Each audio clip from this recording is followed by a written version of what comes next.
మోహన్ గారు, సో కోటేశ్వరరావు గారు, ఇప్పుడు తెలంగాణ రాష్ట్ర వ్యాప్తంగా ఒకవైపు ఓట్లు ఏదైతే ఓటర్లు సర్ ప్రక్రియలో 1 కోటి మందికి పైగా కూడా ఓట్లు సరిగ్గా ఇంకా పూర్తి స్థాయిలో ఆ సర్వే పూర్తయింది, కానీ ఓట్లు గల్లంత అవుతున్నాయి.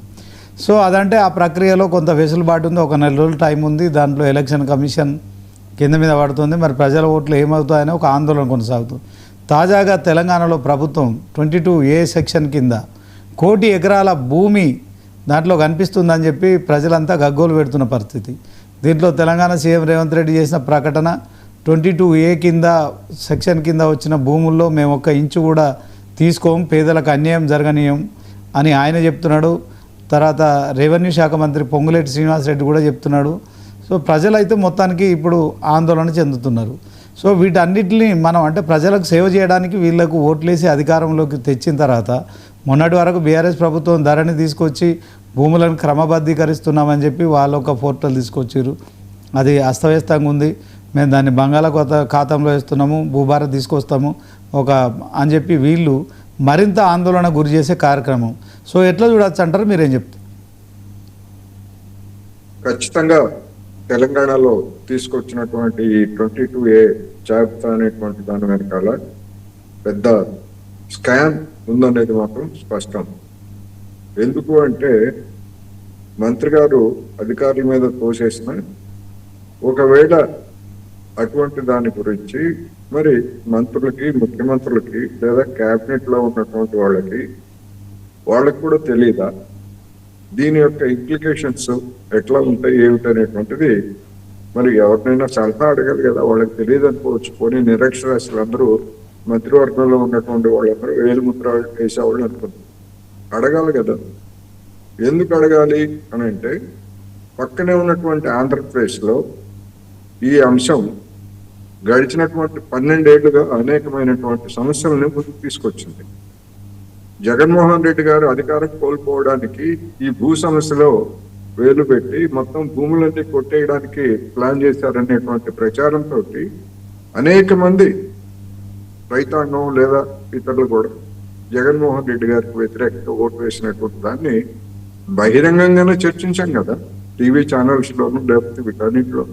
మరి ఇవేమీ తెలియనంత అమాయకంగా రెవెన్యూ మంత్రి లేదా ముఖ్యమంత్రి లేదా యావత్ మంత్రివర్గం ఉంది అని అంటే అలా అనుకోవడానికి లేదు. వీళ్ళకి అన్నీ తెలుసు.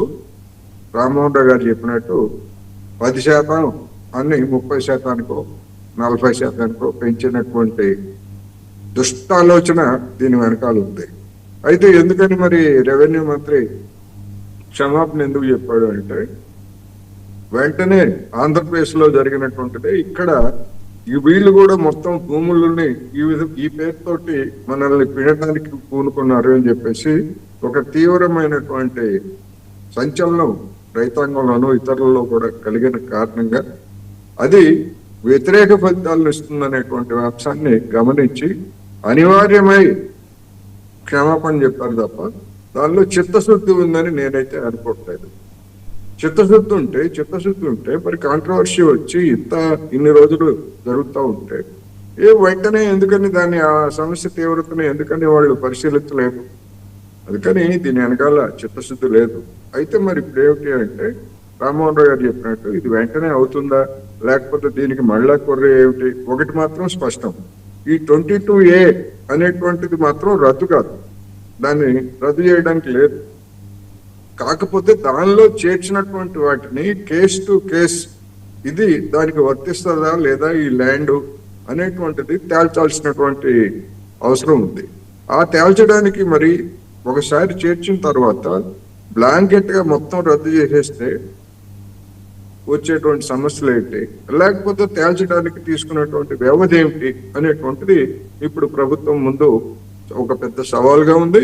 ఇది రాబోయేటువంటి రోజుల్లో గ్రామీణ ప్రాంతాల్లో కావచ్చు లేదా పట్టణ ప్రాంతాల్లో కావచ్చు ఖచ్చితంగా స్థానిక సంస్థల ఎన్నికల మీద, అసెంబ్లీ ఎన్నికల మీద కూడా ఇది తీవ్రమైనటువంటి ప్రభావం చూపే అవకాశం ఉంది అనేది మాత్రం నేను స్పష్టంగా చెప్పదలుచుకున్నాను. ఎందుకంటే ఇట్లాంటి భూములు ఉన్నటువంటి వాళ్ళు వాటిని రక్షించుకోవడానికి ఎంతో కొంత తగలేస్తే పోతాయి. ఎందుకంటే అందరూ తినేవాళ్ళు అనేటువంటిది అందరికీ తెలుసు, ఎవరు ఎట్లా తింటున్నారో కూడా తెలుసు. గతంలో బీఆర్ఎస్ వాళ్ళు ఎట్లా తిన్నారో ఇప్పుడు కాంగ్రెస్ వాళ్ళు ఎట్లా తింటున్నారో అందరికీ తెలుసు. అందుకని దీన్ని ఒక ఆదాయ వనరుగా మార్చుకోవడానికి వేసినటువంటి ఒక ఎత్తుగడ తప్ప నిజానికి ప్రభుత్వ భూముల్ని రక్షించడానికి తీసుకొచ్చినటువంటిది ఈ 22A. ప్రభుత్వ భూములు లేదా సామూహిక భూములు, గ్రామ కంఠాలు ఇటువంటి వాటన్నిటిని తీసుకొచ్చింది.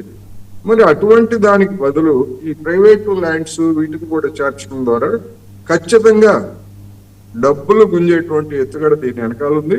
అది బ్యాక్ ఫైర్ అయింది. బ్యాక్ ఫైర్ అయిన కారణంగానే ఈ పరిణామం జరిగిందనేది నా అభిప్రాయం. ఒకసారి ఇప్పుడు అంటే దీనికి